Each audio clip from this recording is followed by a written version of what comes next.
What's up world? In this video, I'm going to show you a simple framework that can instantly upgrade your portfolio, case studies, and design reviews for your current job or that next job you're trying to get.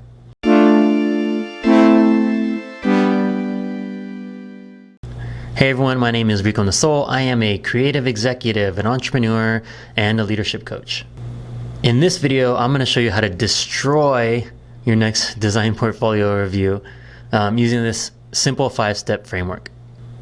Now, if you're like me, you probably don't have a lot of time to waste. So without further ado, I'm going to get into this quickly and get you out of here. Let's get started. So Prezzo, it should be relatively easy to remember. It's shorthand for presentation, but Prezzo, P-R-E-S-O.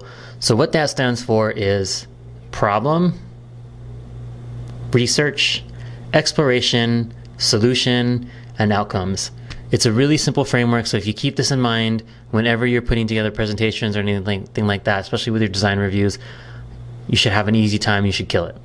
First is P, which is clearly presenting the problem that you're solving. Presenting pretty designs and like beautiful crafted designs is one thing, but doing that without purpose is a shame. So like I believe in well-crafted things, right? Like I like things that are done well. But part of being well-crafted is also meaning you're addressing something, you're solving something. So even in some cases where if you're just making something beautiful, the reason is because you want to make something beautiful. But in itself, especially if you're in a work environment, professional environment, there needs to be something that you're trying to solve. And when you're solving something, it's something that's meaningful to the customer. So it's going to make them want to either buy your product or do whatever it is you want them to do. But because you're solving that problem and it's meaningful to them, they'll take that user journey with you. This is what I've seen as the major pitfall for inexperienced designers. They're so into like the design aesthetics and maybe even the design principles that they're not addressing the foundational thing. The fundamental thing is, what are you trying to solve? Why are you doing it? R is for research. So definitely you want to include some of the research that you did. You don't want to go super in depth, but you do want to at least let the panel or whoever you're talking to, presenting to, understand that there was some research behind it, whether it was qualitative, quantitative, whatever it was, like what informed sort of the later steps of this framework. So presenting some research or some methodology is helpful. The next step is explorations. So this is where you kind of show your thought process, how the research solves a problem and how you think about that manifesting into design work, right? So this could be wireframes, this could be projects, user flows, things like that. So like just the explorations and like prototypes or whatever, but just the explorations that you take to get you to what the next stage is, which is solutions.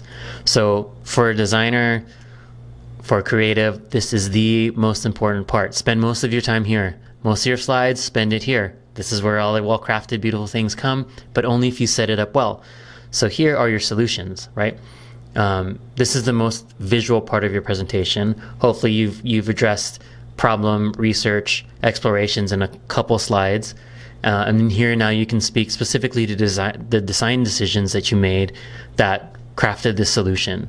So remember, restate your initial problem statement, and all the design decisions should ladder up to the problem statement and the research that you presented earlier. This is also where you can start to talk about your design principles, whether it's like simplicity, easy, clean, whatever it is for your aesthetic or your brand. You want to make sure that design principles and the research and all those things wrap up nicely into your solution. And if you did this well, if you did the upfront part well and you wrap in the design principles, your panel should be amazed. A lot of oohs and ahs is what happens during this part of the presentation. And then finally is O, which is the outcome. So all of this hopefully was a great narrative that you've been telling through the problem, the research, the explorations, the solution. Now you're talking about the outcomes. What happened? Was it successful? What metrics did it move? Did it solve the problem? Did it get productized? Whatever happened. This is where you want to complete the story. You wrap it up in a nice bow and you tell the panel like what happened. Now, in some cases, it won't always be a happy ending, and I think you should just be honest about that. So don't feel bad for things that are out of your control. So like if it didn't get productized, or the business dissolved, or the agency went out of business, or like the client decided not to move forward, whatever it is, like just be honest about what happened. Because a lot of times these things are out of your control, whether they would have happened, whether or not your design was perfect or not, or whatever. Sometimes if those things happens, they weren't dependent on this one project. So just be honest and be transparent about what happened, because you can only control what you can control. One bonus tip. So that's the 5 simple step framework. But this one bonus tip is very important. I think you can just use this tip in life, but less is more, and allow for questions. So what I mean by that is like relax on the slides. Why use 50 slides if you can tell the story in 20? Why use 20 slides if you can tell the story in 10? Why use 10 if you get the idea if you use 5? Maybe that's super hyperbolic, like I'm exaggerating, of course. I don't know if you can tell a really good design story in 5 slides, but you get what I'm saying. What I tend to see with inexperienced designers is they have so much set up, almost like 2/3 of their presentation is set up.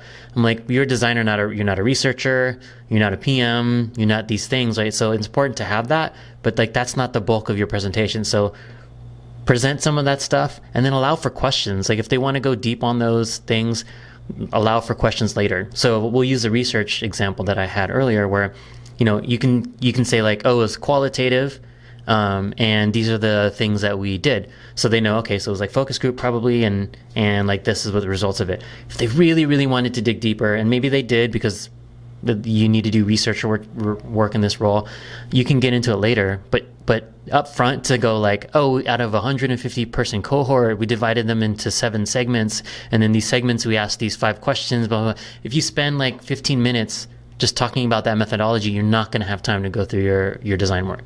So do yourself a favor, make the context slides short and focus on designs.